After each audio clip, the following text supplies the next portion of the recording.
రాకేష్ రెడ్డి గారు.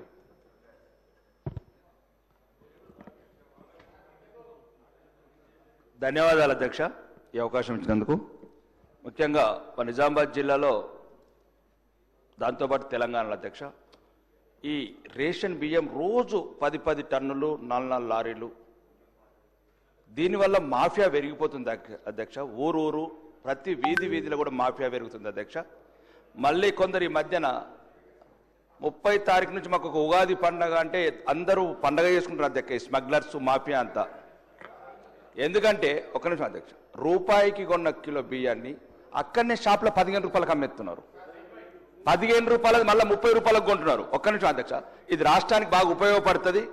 మళ్ళీ ఈ 30 తారీఖు నుంచి సన్న బియ్యం అంటే మళ్ళీ మేము రూపాయి బియ్యం 40 రూపాయలకు అమ్ముకోవచ్చని మళ్ళా స్మగ్లర్లు కలలు కంటున్నారు అధ్యక్ష. దీని మీద ప్రభుత్వం అనర్హులకు రేషన్ కార్డ్స్ ఇవ్వడం వల్ల ఈ సమస్య వచ్చింది అధ్యక్ష. వేలాది కోట్ల ప్రభుత్వ ధనం దుర్వినియోగం అవుతుంది. ఆకలైనోడికి బియ్యం ఇవ్వండి తప్ప అమ్ముకుంటోడికి బియ్యం వేయండి అధ్యక్ష. మీ ద్వారా ప్రభుత్వానికి చెప్తున్నా. మళ్ళా ఉగాది నుంచి సన్న బియ్యం ఇస్తున్నారు అధ్యక్ష. ఇప్పుడు రూపాయికి కొన్ని మళ్ళీ 40 రూపాయలకు అమ్ముతారు. రోజు 8 టన్నులు నిజామాబాద్ లో మహారాష్ట్ర బార్డర్ ఉంది అధ్యక్ష. పెరికిట్ లాంటి గ్రామంలో బహిరంగంగా బెదిరిస్తున్నారు ఈ మాఫియా. యువకులకు ఎవరైతే చైతన్యవంతులు యువకులు వెళ్ళి ఈ రేషన్ బియ్యం పట్టుకుంటే అధ్యక్ష ఏం చేసుకుంటారో చేసుకోండిరా మీరు. మేము ప్రతి కిరాణా షాప్ సార్ ఆ పౌర సరఫరాల దుకాణం ఉంటుంది, దాని ముందే అధ్యక్ష. దయచేసి ఇది రాష్ట్రానికి సంబంధించిన అధ్యక్ష. రాష్ట్ర ప్రభుత్వానికి కూడా వేలాది కోట్లు మిగులుతాయి అధ్యక్ష. దయచేసి మళ్ళా సన్న బియ్యం అంటే స్మగ్లర్లంతా పండగ చేసుకుంటున్నారు. దీని వెనకాల రాజకీయ నాయకులు కూడా చాలా మంది ఉన్నారు అధ్యక్ష. ఆ రైస్ బిల్లు మెయింటైన్ చేయడము, ఈ బియ్యం రీసైక్లింగ్ చేసుకుంటే ఈ మధ్యన కూడా కొంతమంది విదేశాలకు మారిపోయారు అధ్యక్ష. ఇది మా నిజామాబాద్ జిల్లాలో వందలాదికి 200 సుమారు 200 కోట్లు ఎగ్గొట్టిపోయారు. ఈ రాజకీయ నాయకుల ప్రమేయం ఉంది అధ్యక్ష. సుమారు కొన్ని 20-30 వేల కోట్ల అధ్యక్ష. ఈ తెలంగాణ పేద ప్రజలకు పనికొస్తుంది. దీని మీద ప్రభుత్వం సీరియస్ గా ఆలోచించి ఉగాది నుంచి గౌరవనీయ ముఖ్యమంత్రి గారు సన్న బియ్యం ప్రారంభిస్తున్నారు అధ్యక్ష. దాన్ని ఎట్లా కంట్రోల్ చేస్తారో దీని మీద ప్రత్యేక కమిటీ వేసి సీనియర్ మంత్రులు వేదావులతోని ఆఫీసర్లతో కమిటీ వేసి ఈ స్మగ్లింగ్ అరికట్టి ఈ మాఫియాని అరికట్టగలని కోరుకుంటున్నారు అధ్యక్ష. గౌరవ సభ్యులు రాకేష్ రెడ్డి గారు చెప్పిన అంశాన్ని నోట్ చేసుకోవడం జరిగింది. టి హరీష్ రావు గారు. Sir, I draw the attention of ఎలియా మినిస్టర్ సార్. మనకు ఇప్పుడు అందరేమో సమస్యల గురించి మాట్లాడిండ్రు, నేనేమో సభ్యుల గురించి మాట్లాడదాం అనుకుంటున్నా. సార్, క్వశ్చన్ అవర్ అనేది శాసనసభలో మ్యాండేటరీ సార్. ఏదైనా ఎక్సెప్షనల్ కండిషన్ ఉన్నప్పుడే క్వశ్చన్ అవర్ క్యాన్సిల్ చేస్తాం సార్. దురదృష్టం ఏంటంటే ఈ సభలో ఒక్కరోజు మాత్రమే క్వశ్చన్ అవర్ పెట్టి టోటల్గా క్వశ్చన్ అవర్ని ఎత్తివేయడం అనేటువంటి చాలా బాధాకరం సార్. క్వశ్చన్ అవర్ అనేటువంటిది ఏంటంటే సార్, మనకు సమాధానం వస్తుంది వెంటనే, ఇంకేదైనా క్లారిఫికేషన్ కూడా అడిగి ప్రజా సమస్యలు చర్చకు వచ్చేటువంటి అవకాశం ఉంటుంది. దయచేసి ఈ క్వశ్చన్ అవర్ అనేటువంటిది సభలో తప్పకుండా పెట్టాలి. ఇలా లాస్ట్ డే, దాని పట్ల మా నిరసన ఒకటి. రెండోది అధ్యక్ష, జీరో అవర్ అనేది మీరు ఇస్తున్నారు, చాలా సంతోషం, వి వెల్కమ్ సార్. మీకు ధన్యవాదాలు కూడా చెప్తున్నా సార్. కానీ ఇది ఒక ప్రహసనంగా మారొద్దు.